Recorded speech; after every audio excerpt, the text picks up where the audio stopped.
subdivisions used to form the PRD, as well as the tentative approval, they have not followed the conditions that we have asked for, mainly in the tentative approval. I don't know why they haven't recorded the subdivision plans, but they have not. But there are many outstanding issues here, and certainly, we can move forward with the approval of Phase 1, but they've got 41 pages worth of issues to take care of before we even get to the subdivision of Phase 1. In addition, you'll see in your written memo, there are third-party approvals that still are outstanding. Gas and oil well deeds, or ownership or lease agreements. United States Post Office approval of cluster mailboxes. Conservation District approval of Act 105 and NPDS permit. So there are a whole lot of outstanding issues. I can't say that, when we look at their request tonight for the Phase 1, besides the one issue with the sanitary sewer, that seems to be in order, but they still have a lot of work to do before they're going to get to any construction there. Well, can I ask, why are we even talking about approving this Phase 1 then? That's certainly up to you. We identified the one issue with the sanitary sewer. Certainly council's prerogative if you want to deny that. I mean, it's more than a couple issues. You're talking 41? 41 pages. 41 pages. Yeah, so in that 41 pages, there's some back and forth with a number of issues. But really, there's only one issue that we found that was pertinent in that Phase 1 approval. They do have a lot of work ahead of them, there's no doubt. I mean, have they agreed to our terms as far as outside design? What they're going to put on the outside of the house? They have. So that, Okay. if you remember back in their tentative approval, that was a modification, a waiver they were requesting. So they've certainly agreed to that, yes. I don't know. It just seems like, we're starting out wrong with this company or something. They think they can dictate to us when they, we have things the way we want them done. They're the ones applying for the PRD.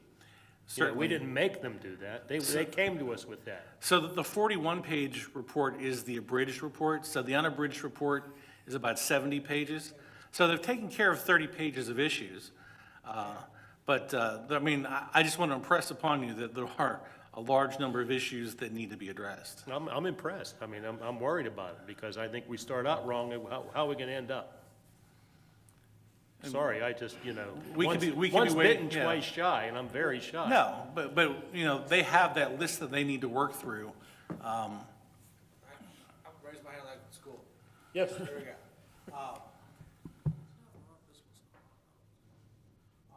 My understanding is, at least my logic behind the proposal, I'm turning this one on. Over for now. That one just wasn't turned on. I moved down because Skip's not here.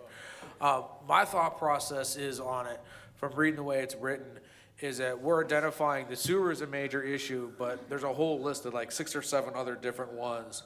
The way that we would write the motion next week would spell out each specific one of those. So while we're giving them approval, we're saying you have to do this list. You are not going to get your building permits. You're not going to be building anything until these things are done.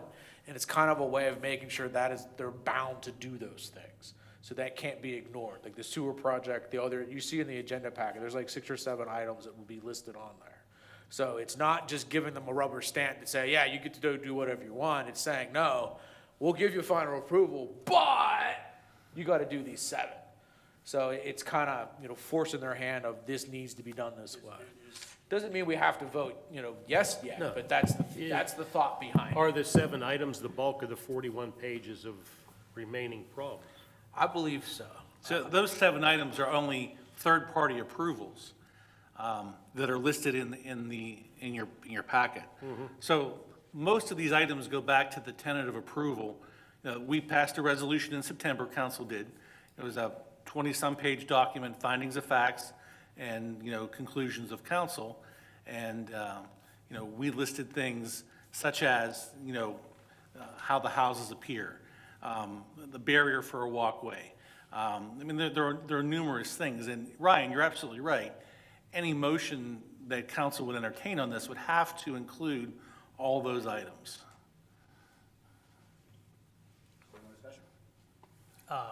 Just one thing, isn't that what we typically do with all these approvals? We say it's contingent upon resolving the things in the latest KU letter, right? Correct, and That's what we're there's going nothing with. else they can ask for here, you know, they're to the point where they've gotten their approvals, and, you know, they've got to start, you know, on item 1, and once they get to item 50, you know, then we'll be ready to entertain, you know, discussion about a development agreement, and, you know, permits to start, the work up there.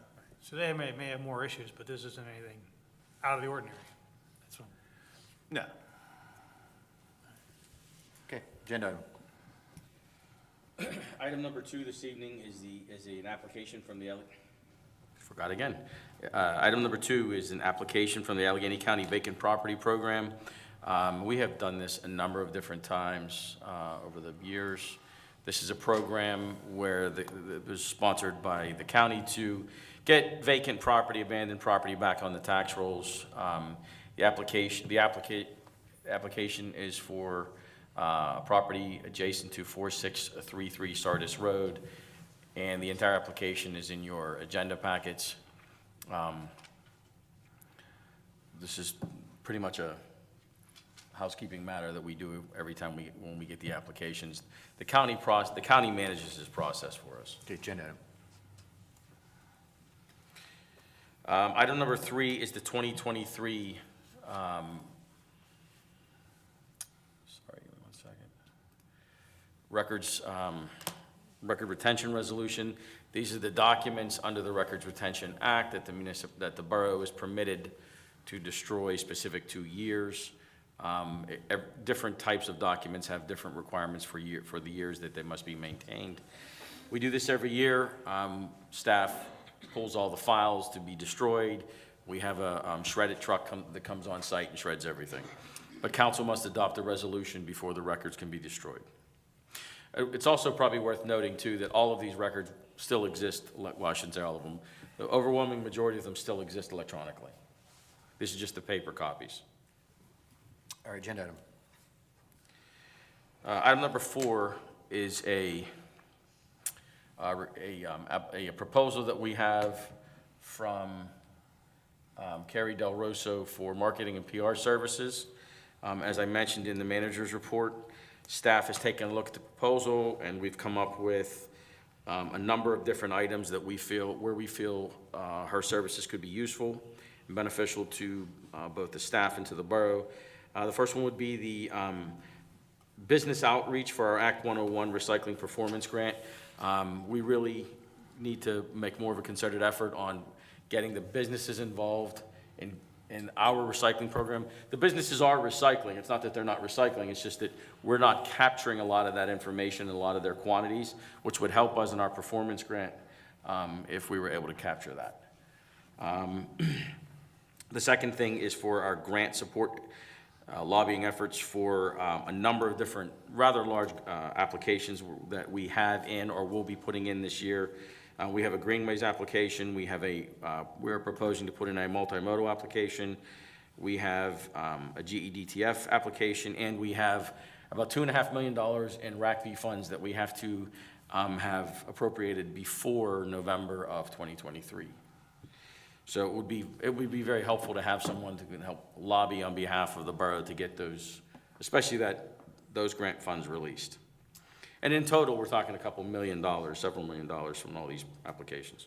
And aren't we asking her to reach out to SWIFT with the incident that happened with the fire department, that does not happen again to any other borough or township or anywhere else in Pennsylvania? We did do that. I actually had that was on later on the agenda. But she actually did do that. She already got in contact with the executive director of SWIFT, who was able to reach out to us. And we are working with them to try and resolve I shouldn't say resolve their issues, to try and get them to Get into the 20th century. yeah, to start using, email notifications and electronic notifications for some of their invoicing. Some of the other things that we thought that the services would be particularly useful press releases and promotion for Borough Haps events, council updates, council action updates on social media, and additional PR services for the library, community center, and fire companies. Any discussion? I have a question. Sure.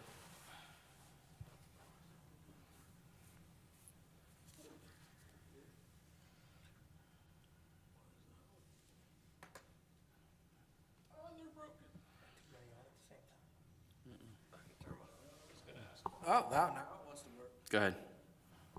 There it is. So I see in here the offer, it's retain a fee of $3,000 to initiate work and then $2,500 per month. So we're talking $5,000 off the bat, correct? But one of the things she's gonna be doing is helping us increase our grant capability, things like that. So she's gonna be bringing in more grant money. So in a sense, she's gonna pay for herself, theoretically, correct? Okay, because I just know we're gonna have budget concerns this year. So when I first saw we're gonna spend $5,000 out of the bank and then an extra $2,500 a month, I was a little concerned. But then looking at the grant stuff, I was like, okay, I think this can actually work out. Cool. It's in the proposal itself. Yeah, if you go in the personnel tab, it's a really nice work plan. I think she does a really good job of breaking it down, and I really like hearing the focus on grants. I have one question. I'm a big fan of getting a lot of, basically different bids on things. I know we've worked with Carrie in the past. She's done a good job, but have we like advertised this to anyone else, or is this something that you have to advertise? This is more for my own knowledge. No, this would not be this would be one of the exceptions to advertising. It's a professional service. Okay, It doesn't mean you can't advertise. It Right. just means that you don't have to. It's like insurance. yeah, I know, I understand. I'm just somebody, if I go and if I need work done, I usually get 2 to 3 bids from different companies. I just didn't know if we've gone anywhere else to look and see if those, those professional fees that she's asking for fall in line. So that's just, I don't think there's anything wrong with that, but, and one that's my other, thought process is all. one other point was gonna bring up too is, we have worked with Carrie before. And, right or wrong, she does do a lot of running for office. And the last time, I think she just the service went away. So what are our assurances? Does she have a company, other people with her this time? I mean, I know before she was pretty much by herself. I'm just wondering, has she moved along in her business to make it a little more, if she herself wants to, I don't want to stop anybody from running for office, that's not my intent. But is her business going to move forward? Yeah, from the conversations that I've had with her, she was asked to run in the special election tomorrow, and she said no. This last election burnt her out, and she's really focused on building this business, is the way she said it to me. Okay. Any more discussion? Okay, agenda item. Item number 5 is the Local Government Academy Internship Program. I don't know if anybody recalls, I know some of you that have been on council for a while, you recall, we've done this in the past. The Local Government Academy has a really good program where they get predominantly graduate interns to work in these internships. It's a very competitive program. LGA in Allegheny County reimburses the internship costs, the wages 50%. And they recommend $12 an hour for the intern for the wages. The idea that we had, and we've submitted a number of different applications in the past few years. We've had some very good success with them, and then not so much. One of the reasons why I think we didn't have success, for example, the last time was we created sort of, we thought it would be a good idea for somebody that was interested in working in local government to do an internship that involved working in every department, a little bit in every department, police department, public works, community development, everything. Just really wasn't very interesting or exciting to any of the graduate students. But one of the things that we did notice was they're very much interested in technology. One of the concerns that we have here, one of the things that we've always wanted to address for the past few years anyway, but just never seem to have the time to, and the resources to devote to it, is we have a number of different document management systems here, both virtual and actual files. And we have a number of different medium on which we store those files. And across departments, there's no cohesive system. If the police department needed to find a file on an abandoned building or something like that, they wouldn't know the first place to look. And you know, we've always recognized the fact that there would be a lot of value and efficiency in having a system where everybody knew where to find things, and it was organized, you know, better, and everybody had access to the appropriate level of files. But that's just, again, that's one of those things that just keeps getting pushed back on the to-do list. Conversation that I had with Assistant Chief Fosseretta was to put together an internship proposal for a workflow analysis that would have a graduate intern that was working to help us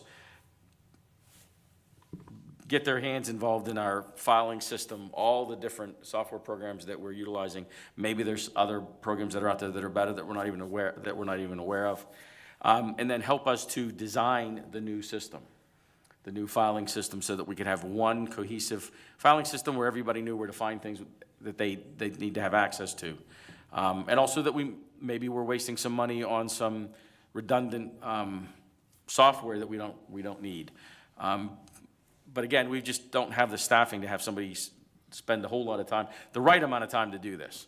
So the idea was to put together, and I apologize because this was sort of something that came up just a week or two ago. This hasn't been something we've been working on for a while. Unfortunately, the applications are due next week. So I just needed to make sure the council was on board with us submitting an application. The cost should be less than $5,000. It's not budgeted. We do have additional funds budgeted for part-time employees.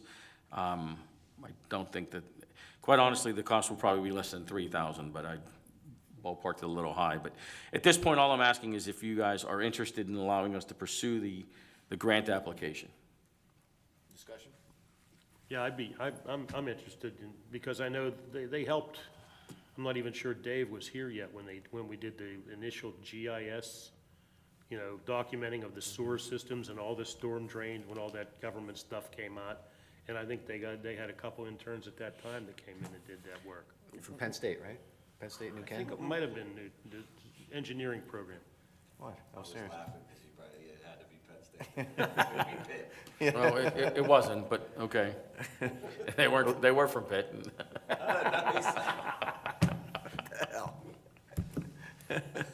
This is an LGA program that typically recruits students from CMU, Pitt, Carlow, Point Park, you know, schools located right here in the city. Local government academy. Yes. But it would preclude a good student from Penn State from applying. If you could find one, I would agree. And this doesn't need to be an agenda item as long as you all are comfortable with us submitting the application. Okay. Item number 6, included in your agenda packets are the job descriptions for the executive assistant for the police department. This is a replacement. The top 2 job descriptions are replacements. The IT support staff would be a new position, as well as the part-time event staff. I think the job descriptions are self-explanatory. They would need to be adopted because they are a change in the job descriptions for the top 2 positions. And again, the IT support staff and the part-time event staff are new positions, so we would need to have a job description for them. All of these were envisioned and budgeted in the 2023 budget. Discussion? Okay, agenda item. This would be 4 actual agenda items. each job description would have to be approved individually. Item number 7 is the municipal center, and actually, I'm going to clarify that, in municipal properties weapons policy. The staff would like to recommend that council, and I'm not sure, Mr. Dice, if this would be appropriate to do via resolution or by ordinance, either will suffice from our perspective, but we think it's important that we have a policy that does not permit the public to bring weapons into any of the borough facilities. It could come in either form, a resolution or ordinance. I prefer we just do it in an ordinance. Okay. So if it has to, we won't have time to adopt it next week then, if we're going to do it via ordinance. We would have to do it for the March meeting then. That's fine. Okay. So we could table this for next month, or just, actually, it doesn't even need to be on the agenda then, we'll just have it. But as long as council is comfortable with us advertising an ordinance to prohibit weapons from being brought onto borough property by the public. Obviously, you can't prohibit weapons in general because the police officers carry weapons, so you can't prohibit them on the premises, but you can prohibit them, you can't prohibit the public from bringing them in. Okay. Okay. Item number 8 is the fire services study. After meeting with the Public Safety Committee and the Public Safety Committee meeting with the PFCA, the Fire Chiefs Association, we are going to be scheduling another meeting with the Fire Chiefs Association, or excuse me, with the chiefs of each of the 4 fire companies and the presidents of each of the 4 fire companies to talk about a strategy and a plan moving forward for moving the next step on this personnel study. So it doesn't need to be an agenda item at this time. Okay. Item number 9 is the Borough HAPS schedule of events.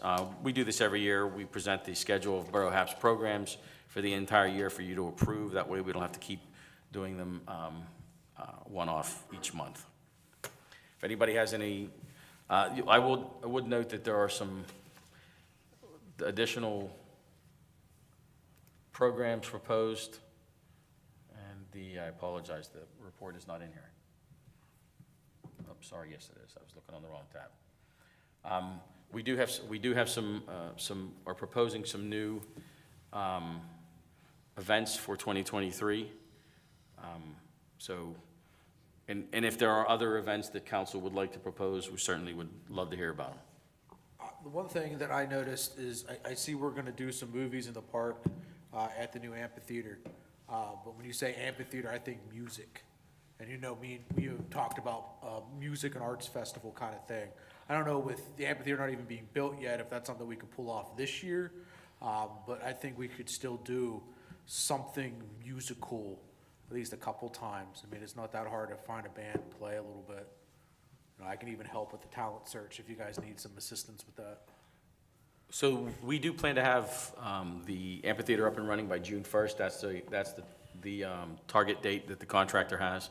And I think that's doable at this point. So, yeah, I think we can certainly talk about trying to arrange some free concerts for the community and different things. I think it would be great. That's what the whole amphitheater was designed for those kind of events, so, yeah. I was like, I think we're missing the music. Got everything else covered. Doing a good job. Okay. Agenda item.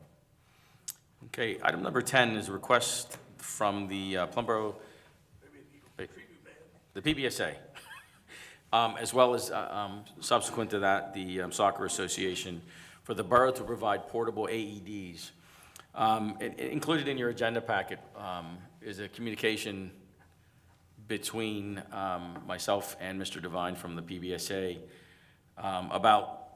so this year, or I misspoke, it was 2022, council authorized us to put AEDs in all the parks. And if you remember, those AEDs were they're in emergency cabinets where they have a power source so the battery can be charged constantly. They have an alarm on the doors that when they're opened, and they also have cellular capability that when they are opened, the County 911 can be alerted that someone is about to deploy an AED, who can then alert first responders. we chose those locations for those AEDs, not for the sporting events that happen at those fields, or those facilities, but for the people who might happen to be walking or jogging, or there, that are there when there's not a lot of people around. Excuse me, that they would have access to an AED if they needed it. The Athletic Association said, well, we need them in more locations. That's not really, so that device, the way it's set in those cabinets, is not really for that type of deployment. What we recommend and what Plum EMS recommends for these athletic associations is they should have a number of portable devices that they deploy every single day at practices and at games, based on, the number of teams that they have practicing and the number of fields that they're utilizing, so that they have one right there if, in the event that they need to use it. They shouldn't have to be running back to a cabinet somewhere else in the field, because we're never going to be able to find the right locations on the fields where we can do this in these cabinets. So my email, I explained to Mr. Devine that's really not the way to do it for the athletic associations, but that they should, and the EMS has offered to help them identify, what's the appropriate number, what are the appropriate locations. And then the request from the PBSA was for the borough to purchase the AED, the portable AEDs. My estimates between all the organizations, and again, it will depend on who all the organizations are. Right now, we have baseball, softball, soccer, lacrosse, and football, but there's also a Plum basketball, so there's other associations as well. If you're looking at probably 20, if two or three of the organizations are asking for them, you're either going to do all or none, I would assume, because they're all going to request it. You're probably looking at somewhere around 20 to 25 AEDs at a cost of about $2,500 to $3,000 each. Could we get a grant somewhere out there for that? Yeah, we can apply for a grant. That was my thought, is there was a way to maybe not have us pay for it, but grant money, things like that. I think one thing you have to think about too is a lot of those sports that utilize the schools for where they practice and where they have their games and stuff. So there's already AEDs set up on those premises. So, the ones that are outdoors, obviously your lacrosse, football, baseball, those will probably be your main ones. But like basketball, stuff like that, any, wrestling, any of the other things that happen indoors, or at the high school or at the schools, I think you're gonna probably not need to get anything for those, would be my opinion. There seems, to me, there's two things here. One is the portable stuff, which I think we agree it's kind of not our bag, but the concerns about at the Borough fields, with their one being in the main concession stand, but not at the other two. Is that something that we would be willing to do, is put one in each of the concession stands? Because there's already people down there that practice and all that wouldn't have an AED available to them. But I agree, I think we should help them find funding for the portable ones, but focus on getting some more of those cabinets at those other concession stands. Yeah, the requirement, the prerequisite for the cabinet is that it has to be accessible to electricity, and it has to be in a location, so we can't put, we have to be able to mount it on a permanent structure. We can't just put it on a shed. Each concession stand. Yeah, well, the one's a shed. Yeah. Oh, yeah, 3. Yeah, he said that, I was like, oh, that's right, that one concession stand.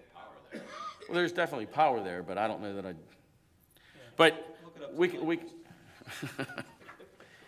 We come up with something, I'm sure.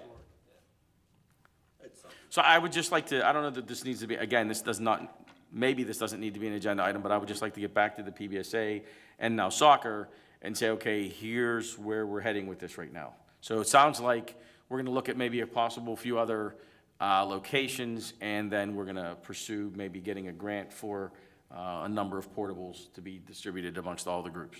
I would say that's accurate. Okay. Yeah, and there's also ongoing costs with those too, maintenance, and they have to be checked so many times a year by qualified people and stuff like that, so, So EMS does that for us. yeah, we'll do it, okay. We pay for the pads, Right. and Replace I the think whole- batteries, a yeah. few different things. There are But batteries. EMS maintains all of our AEDs, all the police department AEDs, everything in this building, all those ones at the parks that we put in. they do that for us as a, Great. in-kind service. Okay. Item number 11 is the critical invoice system. So we're all familiar with, Mr. Dern brought up the SWIFT issue from last month. And again, I want to reiterate that the invoice was paid 21 days late, but at no time was there a lapse in workers' compensation coverage for volunteers. That's just not how workers' comp coverage works. The staff did miss the invoice. Actually, we never received the invoice, and it was never paid. The insurance agent for workers' comp, we have a number of different agents for a number of different insurance lines. The insurance agent for workers' comp reached out to us on January 4th and said, hey, have you paid your invoice? On January 4th, the check was cut, and it was overnighted. There was, again, there was never a lapse in coverage. I don't know how else to say it. You know, the workers' comp policy has a 30-day window in which to pay your premium before you have any break in coverage. Typically, we pay that December invoice sometime around December 15th to December 21st. It was paid January 6th. I stand by the staff. I think they, in the midst of this move, in the midst of not getting the invoice because it wasn't forwarded from the old address, I don't think there's anything else to say about it. But what I do want to say about this is this, because we do understand that the community has some concerns or is concerned about these kinds of mistakes, because these things are big. I don't want to just, sweep it under the rug, but these kind of issues are big. So, paying the fuel to make sure that the police have fuel in the cars, or paying the salt bill to make sure we have salt, and paying the phone bills to make sure that we have cellular service for we actually use cellular service for police services as well. Paying all those things to make sure that we don't have a break in services. Accounts payable processes about 350 to 500 invoices a month. What we did was the staff, we all sat down, myself, the finance director. By the way, the accounts payable department is 3 people. It's not 20. We all sat down, we identified we went through every single invoice in our accounts payable list, in our accounts payable program. They identified those invoices that are critical and those invoices that are not. And that listing that you have in your agenda packets here, these are all the critical invoice lists that were identified by the finance department. What they did was they identified the frequency of those invoices or those bills or expenses.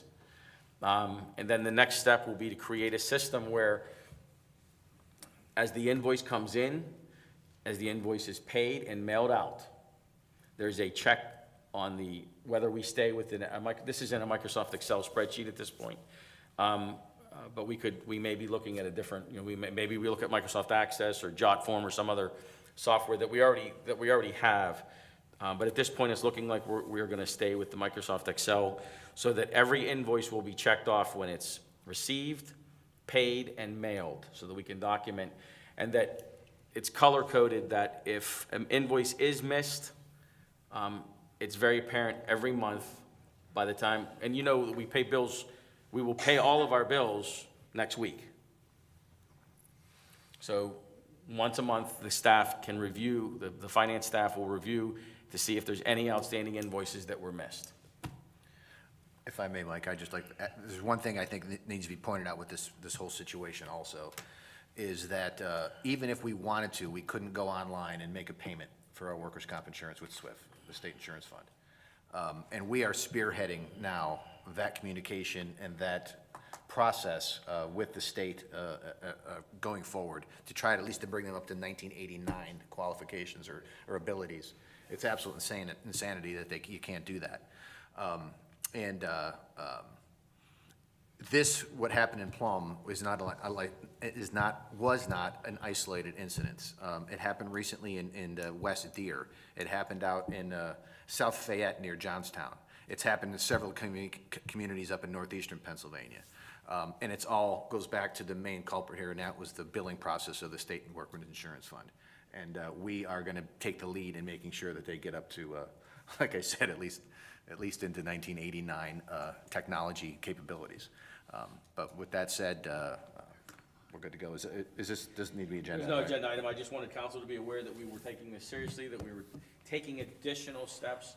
And by the way, the spreadsheet that finance put together for us, they had already had in a different form, a number of different spreadsheets, because different people within accounts payable were responsible for different payable items. So they had already had their own spreadsheet. So this was basically just pulling this all together. Question for you, Mike. You said this was the critical list? I think you can take the mayor's payment off of that, the mayor's salary off of that list. No, you got the first deal. Okay, we can move along. Item number 12 is, excuse me. Item number 12 is two requests to forgive penalty and interest for delinquent real estate taxes. The first one was forwarded to me by the mayor, and the second one we received via the mail. All of the information is in your agenda packets. Both of the requests, and along with the total amounts due, the penalty and interest due, and both of the individuals making the request understand that this is only the borough portion, and they've also made the same request of Allegheny County and of the school district to have the penalty and interest waived, or forgiven, excuse me, for those taxes. They're somewhat similar situations. Property owners who passed away in both cases, and the people who, for lack of a better word, inherited the properties, were not even made aware of the delinquent taxes until it had been multiple years.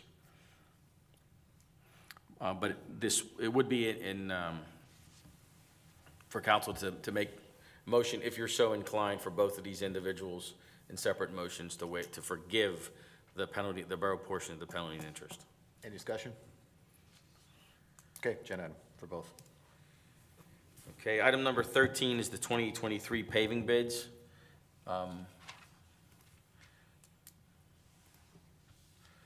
So we received 9 bids. The low bid was Dairy Construction for a total base bid price of $940,827.30. We did also bid an alternate, we had a number of alternates actually. And the base bid to include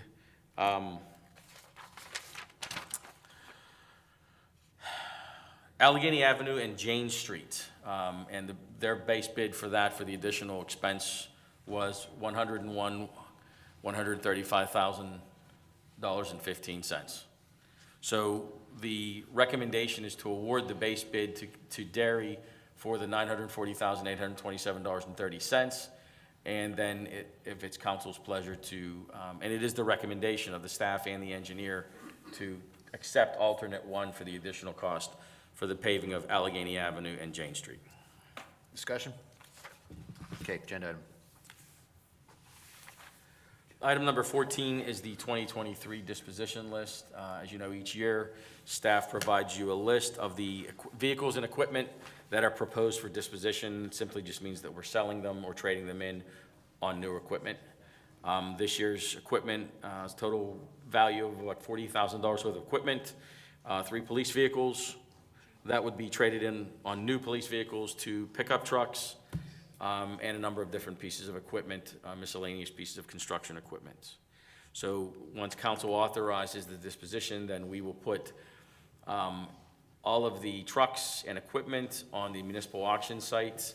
The Ford Explorers, the police vehicles, are always traded in for new police Explorers. Okay. All of the purchases are done off the state contracts, obviously. Discussion? Okay, agenda item.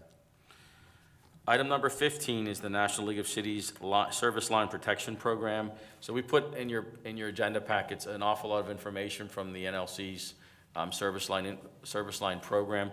Essentially what it is it is a insurance product that you can purchase, that homeowners can purchase for They're utility service lines, so this is their personal service lines from the responsibility of the utility into their house. There's actually even a product that they can buy for the water lines and, in some cases, utility lines inside their house. So basically, they sign up for the different programs, they get a monthly premium, and if they have a water line break that is not, for example, the responsibility of the water authority, then the insurance company, for lack of a better word, comes out, makes the repair. There's no expense, there's no deductible to the homeowner. There's no cost to the municipality to participate in the program. There is a bit of a cost sharing, or excuse me, a profit sharing for the municipality. It's not a significant amount of money that would make any serious impact on our budget. However, it's a great benefit to offer to the community, to the residents. It's a fairly cost-effective insurance program for people. I know the Chief Conley, actually, who lives in another community, he has this program, this benefit. He did actually have a water line leak, and the company came out, replaced the whole water line, repaired his front lawn. He had zero expense. Any contractors that are part of this program can be vetted and recommended by, for example, in our case, the water authority. So only those contractors who might be doing that work would be approved by the water authority. So that's another nice feature about this program, because that way, at least the water authority can be somewhat sure that the people that are working on these water lines that are going to be impacting, because even though they're only working on the individual's service lines, that can impact the infrastructure. So we know that we have pre-qualified, pre-certified contractors that are working on the lines. And it's also another way to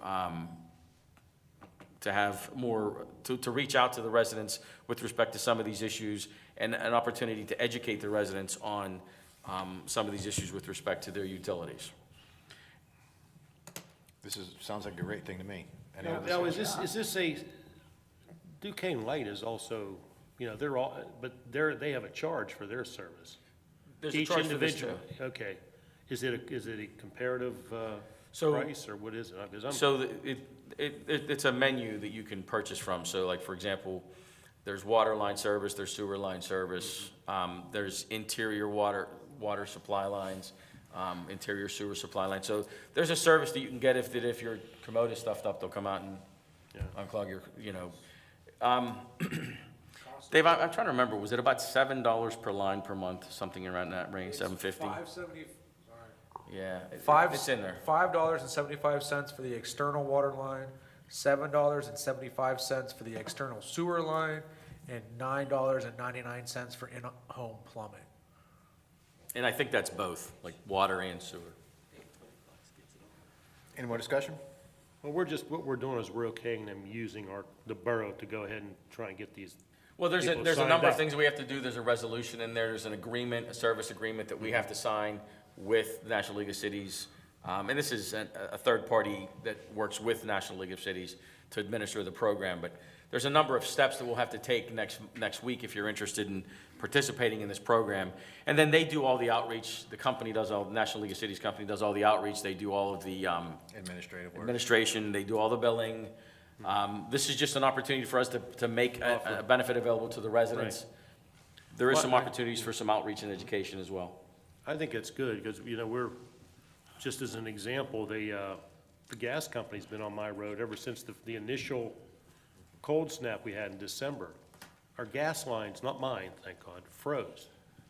Everybody going up Leroy Street, the main line, I'm on the main line, Unity Center, we were okay, but Leroy Street, they had intermittent ice going through their gas lines, and shutting down their furnaces, and it was below zero those nights and stuff like that. These people were that, and they're still on. I came home today and they've marked the whole road. I don't know if they're going to replace the lines going up Leroy Street or what. I don't know yet, but they're. That happened in my business.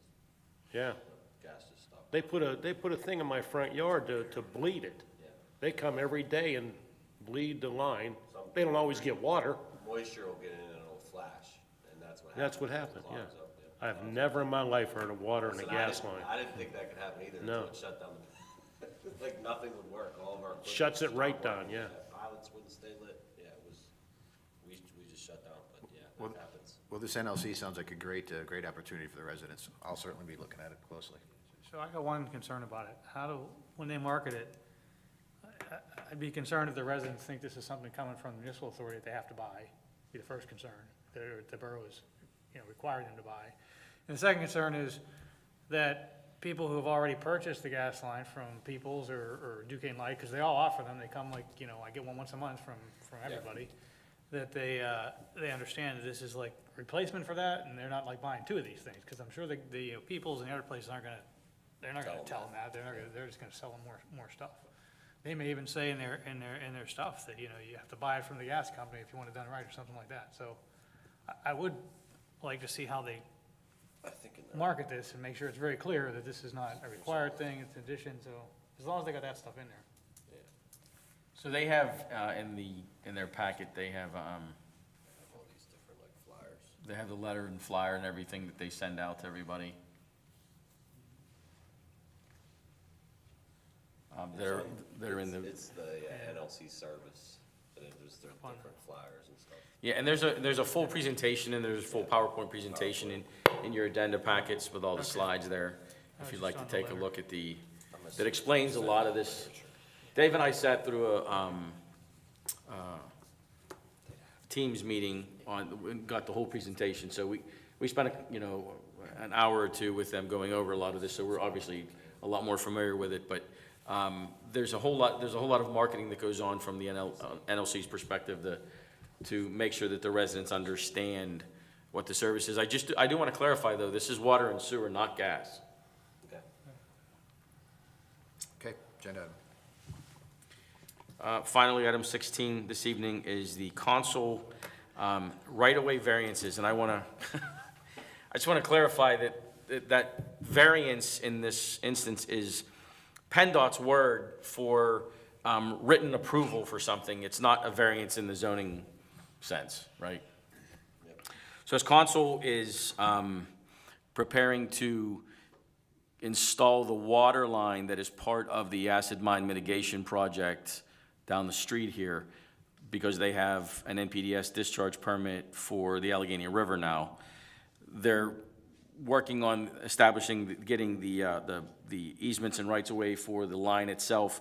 There's a number of places where they're gonna be crossing borough roads, and they're required to get, again, in PennDOT's parlance, it's a variance, but really it's just written permission from the borough to cross the road at Old Mine Road, Ross Hollow Road, Harris Road, and Barking Road. And DEP, as is mentioned in the manager's report, DEP requires written approval from the governmental agency that has jurisdiction over the roads that are within 100 feet of the mining operations. So essentially, they're just asking for these approvals for those 4 locations so that they can move forward with the construction of that discharge line. Are they open cutting the roads, or are they drilling? Well, we don't know at this point. When they do go to get, they're gonna have to get, road open permits from us as well. This is just for the right to cross the intersection at this point. But I mean, we can find that out. I mean, maybe I don't know, Dave, if you know? Yeah, I mean, our preference is always that they bore under the roads. Right. We can't force that, the PUC allows them to open cut. But I think more and more you see the utilities moving to the boring.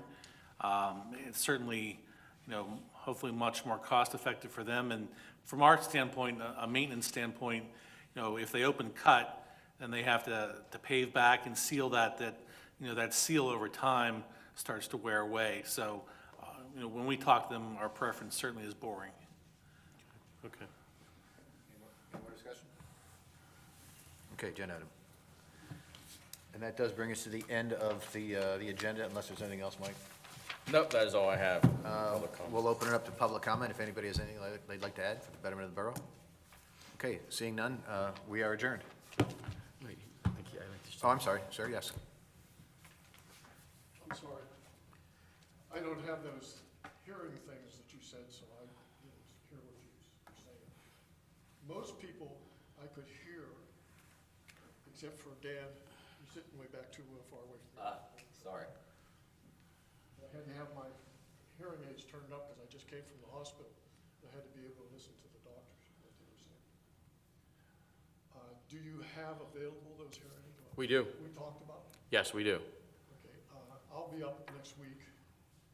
Is there something I have to do to pre-do it?